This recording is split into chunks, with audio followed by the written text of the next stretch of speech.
स्वस्थ सिद्धांत प्रसारण में आपका स्वागत है। परमेश्वर पिता का धन्यवाद हो कि इस कार्यक्रम के द्वारा हम लगातार बाइबल पर आधारित सुधारने वाली शिक्षाओं को ग्रहण कर पा रहे हैं। 4 सप्ताह पहले हम लोगों ने एक नया विषय आरंभ किया था और वो था बाइबल पर मनन करने के विषय में, और बाइबल मनन किस तरह से नहीं करना चाहिए इस पर अब तक हमने 4 पाठ पढ़ चुके हैं। हम याद करेंगे उसे। Lesson number 1, do not ignore any portion of the Bible.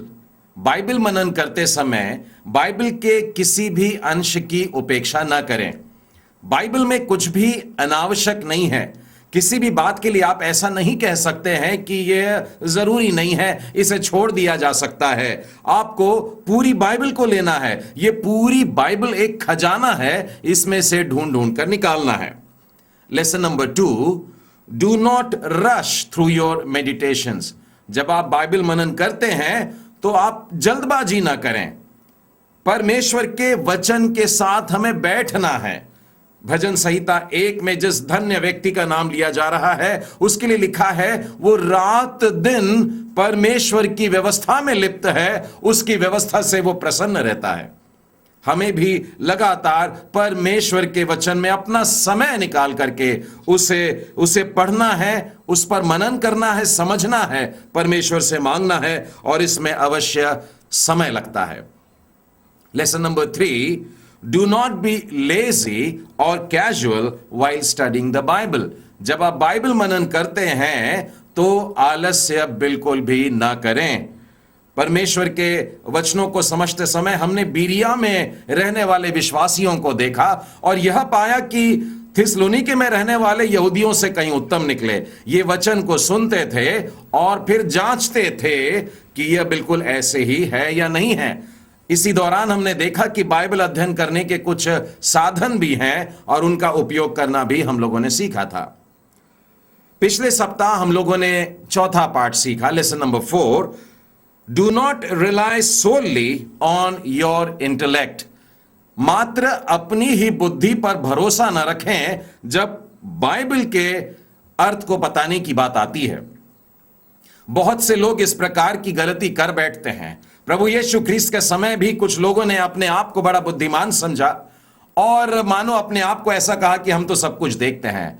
लेकिन प्रभु यीशु ख्रीस्त ने उनके बारे में जो कहा, मैं आपको यूहन्ना के 9वें अध्याय से पढ़कर बता रहा हूं। यीशु ने कहा, मैं इस जगत में न्याय करने के लिए आया हूं ताकि जो नहीं देखते वे देखें और जो देखते हैं वे अंधे हो जाएं। ऐसे लोग जिनको लगता था कि हमें तो सब कुछ मालूम है, जिन्हें अपने ज्ञान का घमंड था, उनके लिए प्रभु कहते हैं कि ये अंधे हो जाएं। और इसीलिए जिनका मन बच्चों का सा था, जो एकदम दीन होकर के सीखने की इच्छा से, उसके अपने शिष्य जिनके लिए यीशु ने कहा बालकों के ऊपर प्रकट कर दिया। ज्ञानियों को नहीं मिला, बुद्धिमानों को नहीं मिला, लेकिन परमेश्वर का उजाला, परमेश्वर का ज्ञान बच्चों को प्रदान किया गया। आज भी परमेश्वर ऐसे ही लोगों को खोज रहा है जो परमेश्वर के वचन को बड़े ध्यान से सुनते हैं, बड़े आदर से सुनते हैं, उन पर मनन करते हैं, उसके अनुसार अपना जीवन बिताना चाहते हैं, जो परमेश्वर के वचन से थरथराता हो। ऐसा मनुष्य परमेश्वर के सामने ऊंचा स्थान रखता है। मेरे मित्रों, इस संसार का जो सबसे बुद्धिमान व्यक्ति है वो भी परमेश्वर की दृष्टि में अभी बहुत छोटा है। वो परमेश्वर की बातों का भेद नहीं बता सकता। केवल पवित्र आत्मा की सहायता से ही हम परमेश्वर के इन वचनों के गूढ़ अर्थ को बता सकते हैं, क्योंकि पवित्र आत्मा के द्वारा ही मनुष्यों ने प्रेरणा पाया और इस पुस्तक को लिखा है। आज पवित्र आत्मा हमारी सहायता भी करता है कि हम परमेश्वर के इन वचनों को पढ़ें। मैं आपको यशायाह नबी की पुस्तक और उसके 55वें अध्याय में से एक भाग बताता हूं, जिससे यह बात स्पष्ट होगा कि परमेश्वर यहोवा यूं कहता है, मेरे विचार और तुम्हारे विचार एक समान नहीं हैं, न तुम्हारी गति और मेरी गति एक सी है, क्योंकि मेरी और तुम्हारी गति में और मेरे और तुम्हारे सोच विचार में आकाश और पृथ्वी का अंतर है। बड़ा गहरा भेद है, बहुत ज्यादा अंतर है मनुष्यों की बुद्धि की ऊंचाई में और परमेश्वर के ज्ञान में। आज हम लोग 5वें पाठ की तरफ बढ़ रहे हैं। Today we will be studying the 5th lesson on how not to meditate. मनन कैसे न करें। Do not ignore the context of the Bible text. Bible के पद के संदर्भों की उपेक्षा न करें। मैं इस बात को आपके लिए फिर से दोहराता हूं, बाइबल पद के संदर्भों की उपेक्षा न करें। कोई सा भी कथन जब संदर्भ के बाहर कहा जाता है तो मिथ्या बन जाता है। इस बात को मैं स्पष्ट करूंगा। बाइबल में पौलुस के द्वारा तीमुथियुस की लिखी हुई दूसरी पत्री में और उसके दूसरे अध्याय और उसके 15वें वचन में यूं लिखा है, अपने आप को परमेश्वर का ग्रहण योग्य और ऐसा काम करने वाला ठहराने का प्रयत्न कर जो लज्जित होने ना पाए और जो सत्य के वचन को ठीक रीति से काम में लाता हो। परमेश्वर के वचन का सही उपयोग हमें करना है, इस वचन का सही रीति से इस्तेमाल करना है। यदि हम अंग्रेजी अनुवाद में इस वाक्य को पढ़ें तो वहां पर लिखा है rightly dividing the word of truth, और जिसका अर्थ निकलता है rightly cutting the word of truth. अब आप जानते हैं कि यह बातें कौन कर रहा है, पौलुस के द्वारा लिखा हुआ है। आप यह भी जानते हैं कि पौलुस क्या काम करता था, वो तंबू बनाता था। अर्थात ये भाषा की जो शैली है वो एक तंबू बनाने वाले व्यक्ति की है, और वो यह कह रहा है कि जब तू वचन को काटे तो थोड़ा संभल कर काटना। तंबू बनाने के विषय में आप लोगों को थोड़ा सा बताना चाहता हूं। चमड़े के टुकड़ों को सही आकार में काटना पड़ता है और उन्हें सही प्रकार की सिलाई देना पड़ता है, और फिर जब सब कुछ बन के तैयार हो जाए तब ही उसे तान करके ऊंचा खड़ा किया जाता है। मान लीजिए एक ग्राहक आया, उसके सामने आपने तंबू को खड़ा करने की कोशिश की, लेकिन कुप अस्त व्यस्त हो गया, बिगड़ सा गया है। यदि आपने उन चमड़े के टुकड़ों को सही तरीके से नहीं काटा और वैसे ही सिल दिया तो एक ऐसी अवस्था बन जाती है जिसमें तंबू बनाने वाला लज्जित हो जाता है। बिल्कुल इसी बात को ध्यान में रख करके पौलुस ने यह बात कही थी। यदि अब भी स्पष्ट ना हुआ है तो एक सरल उदाहरण देना चाहूंगा। आजकल तो हम लोगों को अपने कपड़े सिले सिलाए मिल जाते हैं, दुकानों में रेडीमेड शर्ट और पैंट मिल जाती है, परंतु हमारे दिनों में हम पहले दुकान से जाकर कपड़ा खरीदते थे और वो कपड़ा लेकर के किसी दर्जी के पास में जाते थे। फिर वो दर्जी हमारा नाप लेता था, सारे शरीर को नाप करने के बाद में लिख लेता था और हम उसे छोड़ के चले जाते। 7 दिन बाद आते और कपड़े पहनते। जो सिलाई की गई थी उसको जब हमने पहना और फिर पाया कि अरे ये तो थोड़ी छोटी हो रही है, हमने दर्जी से कहा कि दर्जी ये बड़ी टाइट होने लगी है, ये चुस्त हो रही है। तो वो कहता नहीं नहीं सब ठीक है। लेकिन जब हम अड़े रहते कि नहीं आपने तो ढीला सिलवाने की बात कही थी लेकिन ये चुस्त है, तब वो अपना सर खुजा कर धीरे से कहता है साहब हुआ क्या कि वो कटाई में गलती हो गई।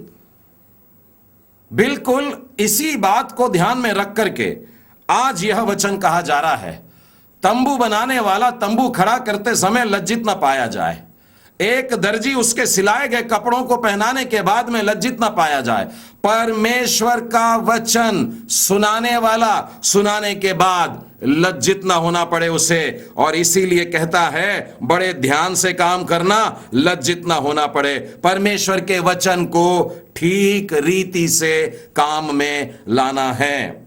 मेरे मित्रों, बाइबल केवल एक पुरानी पुस्तक नहीं परंतु एक पुरातन पुस्तक है। इस बात को ध्यान रखने की जरूरत है। यदि आप आरंभ की पुस्तकें देखें, पहली 5 पुस्तकों को देखेंगे तो यह ईसा पूर्व 1400 वर्ष पहले लिखी गई थी, यानी आज के समय के अनुसार करीब 3400 वर्ष पहले की बात है। और बाइबल की जो अंतिम पुस्तक है ये ईसवी सन में करीब 90 में लिखी गई, यानी कि आज के समय से करीब 1900 साल पहले की बात है। और यदि पूरी बाइबल में आप एक औसत निकालना चाहें तो आरंभ से लेकर अंत में करीब 3000 वर्ष का अंतर पाया जाता है। वचन का जब भी हम अर्थ खोजते हैं, बाइबल पर मनन करते हैं, तो इस बात को जरूर से याद रखिए, क्योंकि अर्थ बताते समय हमें संदर्भ से, समय से, स्थान से जुड़ा रहना बेहद जरूरी होता है। इन बातों को आसान करने के लिए आज मैं आपको एक सलाह दे रहा हूं कि मनन करते समय उस शास्त्र भाग में 5 प्रश्न पूछा करें। इन 5 प्रश्नों के हल जब आपको मिल जाएंगे तो शास्त्र भाग की बातें एकदम प्रकट हो जाती हैं। उनमें से पहला प्रश्न, किसने कहा? कौन व्यक्ति है जो कह रहा है? पहला प्रश्न है कि किसने कहा।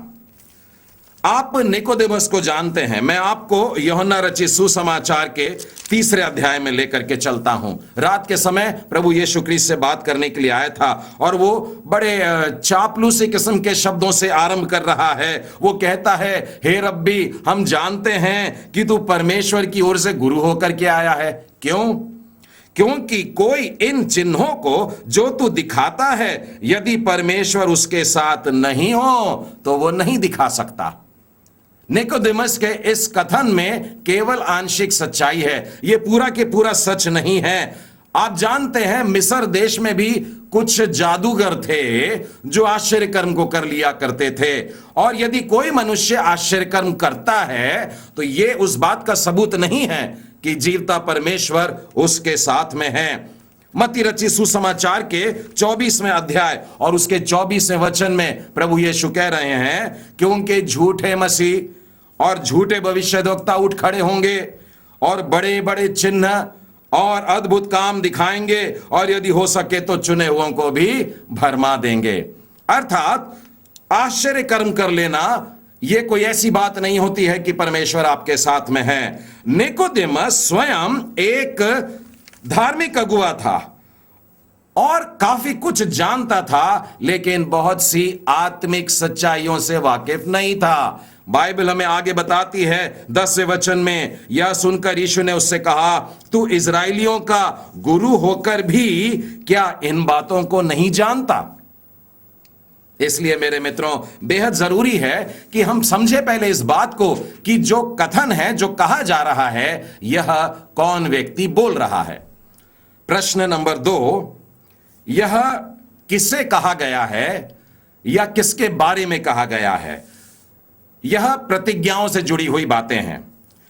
भजन संहिता के 34वें अध्याय में और उसके 20वें वचन में हम ऐसा पाते हैं, वह उसकी हड्डी हड्डी की रक्षा करता है और उनमें से एक भी टूटने नहीं पाती। एक व्यक्ति के लिए यहां पर प्रतिज्ञा है कि हड्डी हड्डी की रक्षा हो रही है, उनमें से एक भी नहीं टूट पाती। क्या यह प्रतिज्ञा मैं और आप अपने लिए ले सकते हैं? जी नहीं। हम सामान्य रीति पर जब भी घर से बाहर निकलते हैं, यात्रा पर निकलते हैं, परमेश्वर की सुरक्षितता का हाथ अपने लिए मांग सकते हैं, लेकिन यह वचन जो है यह वास्तव में प्रभु यीशु के लिए लिखा गया है। यूहन्ना रचित सुसमाचार के 19वें अध्याय में, जहां पर प्रभु यीशु को क्रूस पर टांगा गया है और उस पर उनकी मृत्यु हो जाती है। सैनिक लोग पास में आ रहे हैं कि पैरों को तोड़ डाले। 33वें वचन में लिखा है, वो सैनिक जब यीशु के पास आकर देखता है तो पाता है कि यह मर चुका है और उसकी टांगे नहीं तोड़ी। यह इसलिए हुआ मेरे मित्रों, क्योंकि प्रभु यीशु क्रिस्त के लिए यह भविष्यवाणी की गई थी। 36वें वचन में लिखा है, यह बातें इसलिए हुई कि पवित्र शास्त्र में जो कहा गया है वो पूरा हो जाए कि उसकी कोई हड्डी तोड़ी नहीं जाएगी।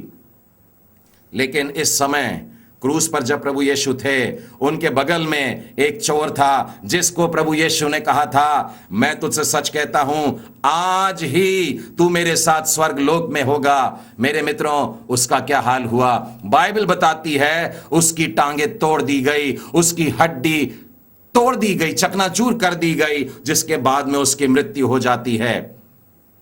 परमेश्वर के वचन को किसे कहा जा रहा है या किसके बारे में कहा जा रहा है, इस बात को जांचना बेहद जरूरी है। हम आज की दुनिया में भी पाते हैं परमेश्वर के बहुत सारे सेवक जो दुर्घटना में मारे गए, जिनकी हड्डियां टूटी।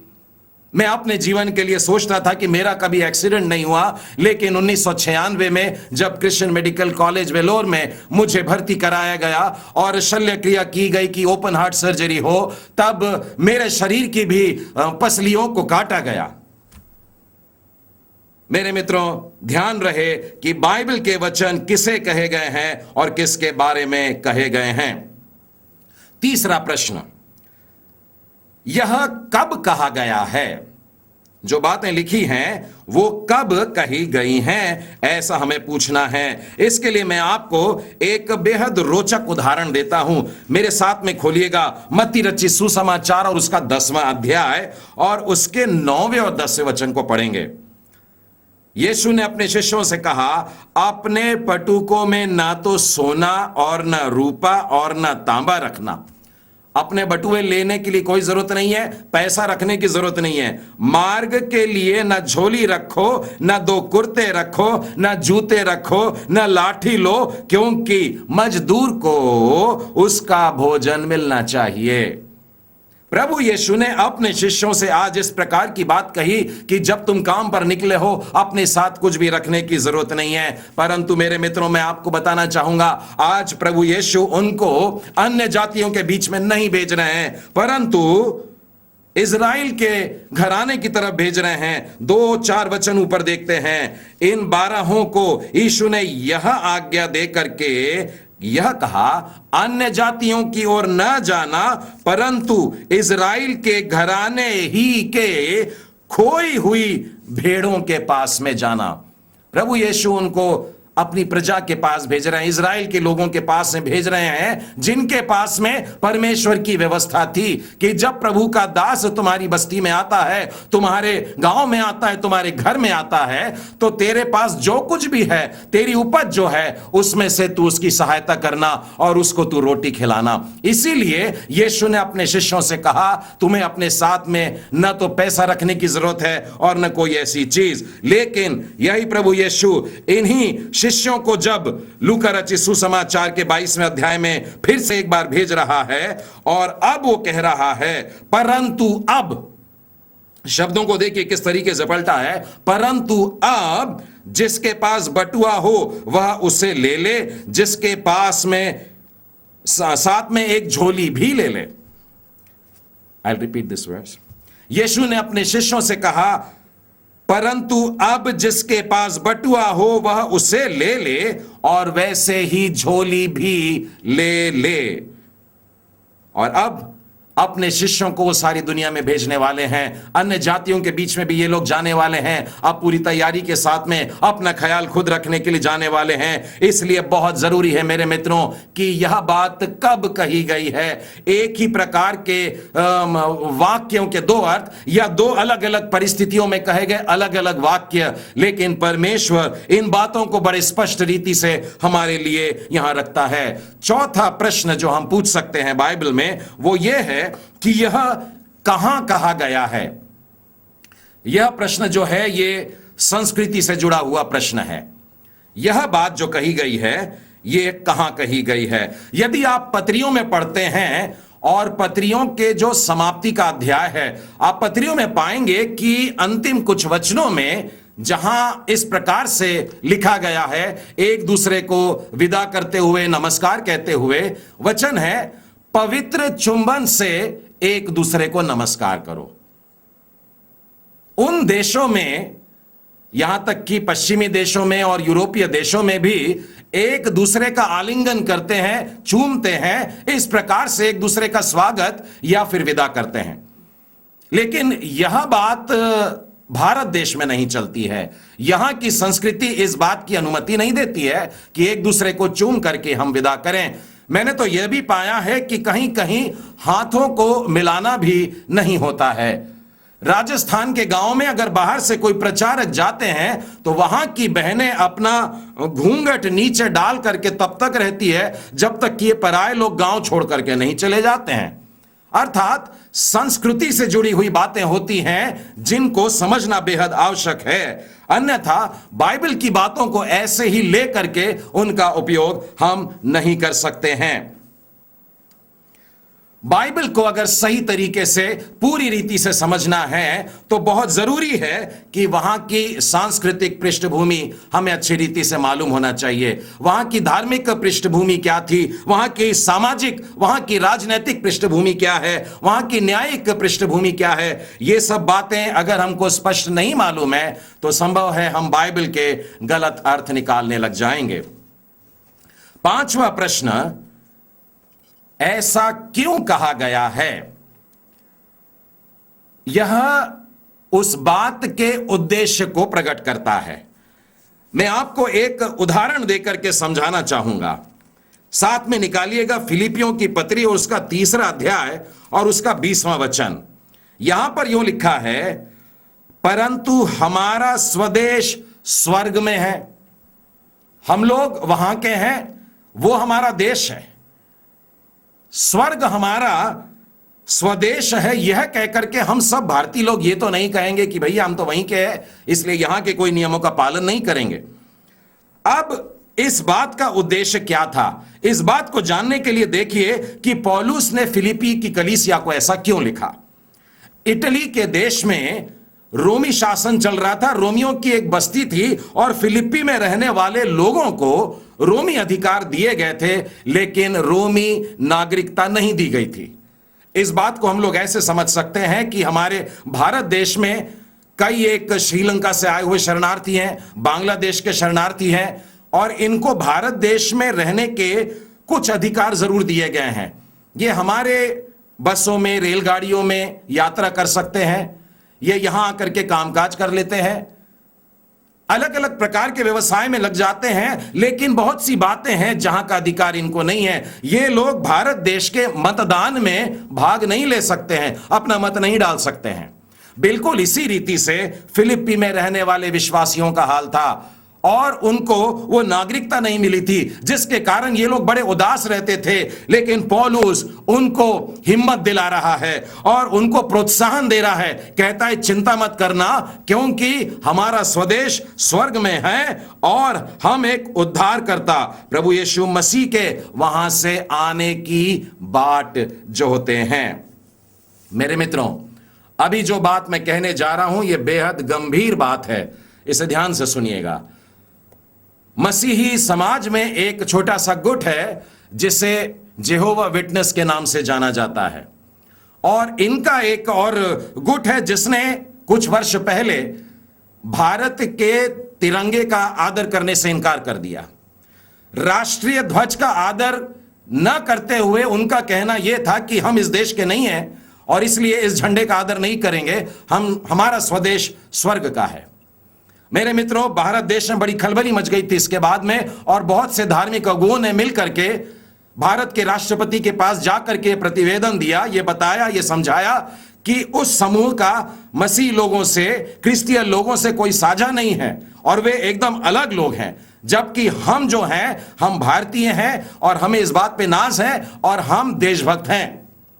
सचमुच मेरे मित्रों, बहुत जरूरी है कि बाइबल में कही हुई बात का उद्देश्य जाने ताकि उसका कोई गलत अर्थ ना निकालें। अगर गलत अर्थ निकल जाता है तो सामाजिक मनमुटाव आ जाता है, संघर्ष आ जाते हैं, परमेश्वर के राज्य के फैलने में भी रुकावट आ सकती है। बाइबल मनन किस तरह से ना करें, उसके अंतर्गत आज हम ये 5वां पाठ देख रहे हैं, जिसमें मैं आपको यह बता रहा हूं कि 5 प्रश्न आपने पूछने हैं जिसकी मदद से आप बाइबल के सही अर्थों को जान पाएंगे।